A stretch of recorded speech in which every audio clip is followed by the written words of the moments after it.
शिवरायांचे आरमार म्हटले की आपल्याला प्रथम आठवतो तो सिंधुदुर्ग. मालवण पाण्यावरील किल्ला शिवाजी आत कसा शिरला.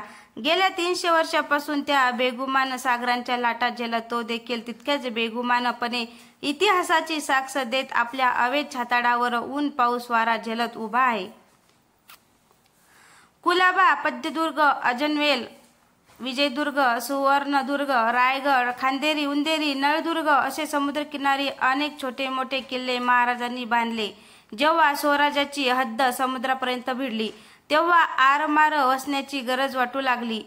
24 ऑक्टोबर 1657 हा राजांच्या आरमाराचा स्थापना दिवस आहे. कान्होजी आंग्रे हे पहिले आरमार प्रमुख. आत्ताच गेल्या 2 वर्षापूर्वी माननीय पंतप्रधान मोदी यांनी या गोष्टीचा बारकाईने अभ्यास करून आपल्या आरमाराला शिवाजी महाराजांची राजमुद्रा ड्रेस कोडवर दिलेली आहे. शिवाय मालवणला भेट देऊन गेल्या वर्षी तेथे प्रचंड मोठा कार्यक्रम देखील केला. त्या काळामध्ये डच, फ्रेंच, पोर्तुगीज, सिद्धी मुस्लिम सगळेजण किनाऱ्यालगतच्या गावावर धाडी टाकत असत. तेथे जाळपोळ करणे, लुटालूट करणे, तेथे स्त्रियांना पळवणे, लोकांना बाटवणे, स्त्री पुरुष यांना गुलाम म्हणून दुसऱ्या देशात नेऊन विकणे अशा गोष्टी चालू होत्या. या सगळ्या गोष्टीला विरोध करायचा तर आपले स्वतःचे आरमार पाहिजेत. मग पेन येथे युद्ध नौका बांधण्याचे काम सुरू झाले. जी पण नोकर माणसे मिळतील त्यांना प्रशिक्षण देऊन कामाला सुरुवात केली. सुरुवातीला त्यांच्यासाठी इंग्रजातीलच काही लोकांना जास्त पैसे देऊन कामावर ठेवले होते. त्यांच्या हाताखाली मात्र सगळे मराठी कामगार ठेवले होते जेणेकरून ते कामगार आपोआप शिकतील. त्याची पण एक कथा आहे. जो इंग्रज अधिकारी मुद्दाम अर्धवट बांधकाम टाकून महाराजांची नोकरी सोडून गेला होता, पण उरलेले बांधकाम जहाज बांधणीचे काम आपल्या मराठी बांधवांनी केले. त्यासाठी जे धन पाहिजे ते सुरत लुटून आदिलशाही मुलूक लुटून जमा केले. ज्याची समुद्रावर सत्ता त्याची जगावर सत्ता असे ब्रिटिशांचे ब्रीदवाक्य होते. पश्चिम किनारपट्टीचे भौगोलिक परिस्थिती पाहता येतील. किनारपट्टी उथळ होती. भरतीला पाणी आतापर्यंत जाई, पण आहोटीला मात्र उघडे पडत असे. येथे निमुळता तळ असणाऱ्या बोटी काही कामाच्या नव्हत्या. त्यामुळे छोट्या छोट्या आणि सपाट पृष्ठभागांच्या बोटी मराठ्यांच्या आरमाराने तयार केल्या. त्याला इंग्रज हसत होते, पण इंग्रजावर वचक राहावा म्हणून.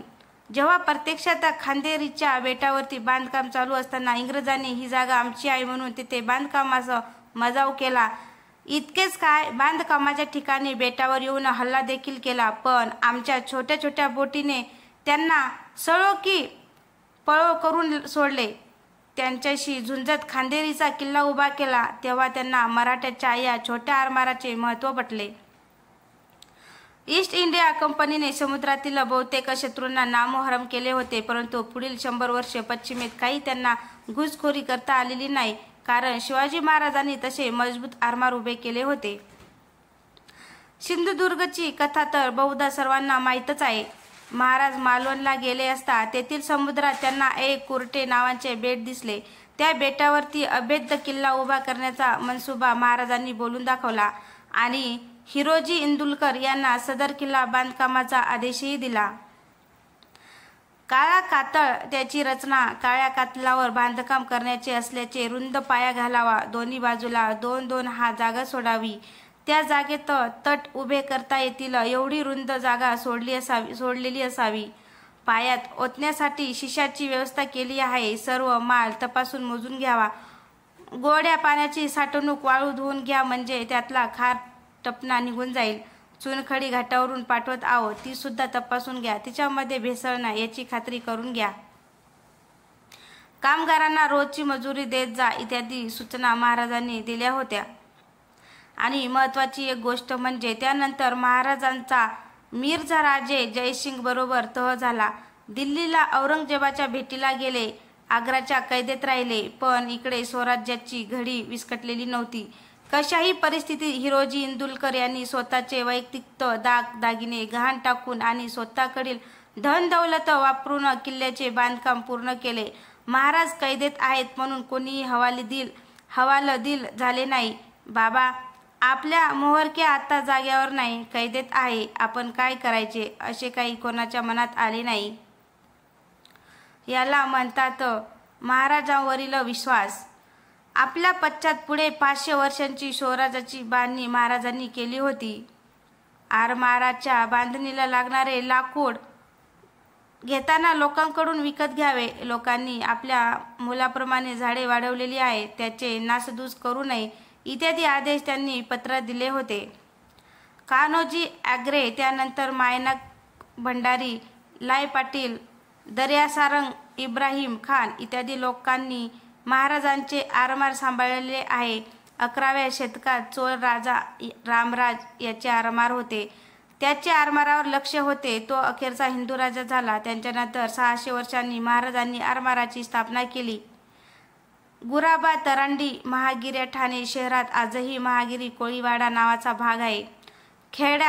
खोड्या, मचवा पगार, तिरकटी, पाल अशी एकंदरीत वेगवेगळ्या बांधणीची धाटणीची, कुठे पळण्यासाठी चप्पल, कुठे तोफा ठेवता येतील अशा एकंदरीत 700 बोटींचा स्वराज्यात समावेश होता. किल्ला बांधकामाची काही वैशिष्ट्ये. कुलाबा किल्ल्याचं बांधकाम इसवी सन 1878 मध्ये सुरू झालं. या किल्ल्याचं बांधकाम करताना दगडी चिरे एकमेकावर रचून भिंती बांधल्या आहेत. या बांधकामात चुन्याचा मसाला वापरला गेला नाही, म्हणजे दर्जा भरलेल्या नाहीत. याचं कारण समुद्राच्या लाटा भिंतीवरती आदळल्या की त्यांचं पाणी 2 दगडांच्या फटीतून आतमध्ये जावं, पाण्याच्या प्रवाहाला विरोध कमी प्रमाणात व्हावा आणि बांधकाम दीर्घायुष्य व्हावं. पद्यदुर्गाच्या बांधकामात सुद्धा वेगळ्याच प्रकारचे तंत्र वापरले गेले आहे. या किल्ल्याच्या भिंतीवर जिथं लाटा आदळतात तिथं 7-8 सेंटीमीटर दगड झिंजलेले आहेत. पण यामध्ये वापरलेला चुन्याचा मसाला मात्र झिंजला नाही. दगडापेक्षा भक्कम ताकद या चुन्यामध्ये प्रयत्नपूर्वक निर्माण केलेली दिसते. खांदेरी किल्ला भक्कम व्हावा आणि शत्रूला सहजासहजी किल्ल्याजवळ जाता येऊ नये या उद्देशाने महाराजांनी या किल्ल्याच्या भोवती वेगवेगळ्या आकाराचे दगड टाकले. या टाकलेल्या दगडावर कालवे वाढावेत, म्हणजे कडा धारदार होतील आणि पाण्यातून चालत जाणं अवघड होऊन जाईल. हा उद्देश विजयदुर्ग किल्ल्याच्या जवळ तर पाण्यात प्रचंड मोठी भिंत महाराजांनी बांधली. तिची लांबी सुमारे 1.25 किलोमीटर आहे तर रुंदी 3 मीटर आहे. किनाऱ्यापासून खोल समुद्रात तिचं बांधकाम करण्यात आलेले आहे. शत्रूंच्या बोटी जर विजयदुर्ग किल्ल्यावर हल्ला करण्यासाठी आल्या तर या भिंतीवर आपटून त्या फुटाव्यात, असा उद्देश. मराठी बोटीचा तळ खोल नसल्यानं या भिंतीचा धोका त्यांना नव्हता. पुढे विजयदुर्गावर इंग्रजांचा हल्ला झाला, त्यावेळी इंग्रजांच्या बोटी त्या भिंतीवरती आदळून फुटल्या असं दिसून येतं. शिवरायांनी स्वतंत्र आरमार उभारून स्वराज्याला बळकटी आणली. समुद्र मोहिमा काढल्या, जेथे शेकावलीत उल्लेख आहे. शके 1886 मध्ये माघ मासी राजश्री जहाजात बसनुरास गेले. ते शहर मारून आले. गोव्यातल्या कंदबाच्या राज्यानंतर सुमारे 300 वर्ष कोणत्याही एतदेशीय सत्तेकडे आरमार नव्हते. शिवरायांनी ते उभं केलं. दर्या प्रसन्न केला.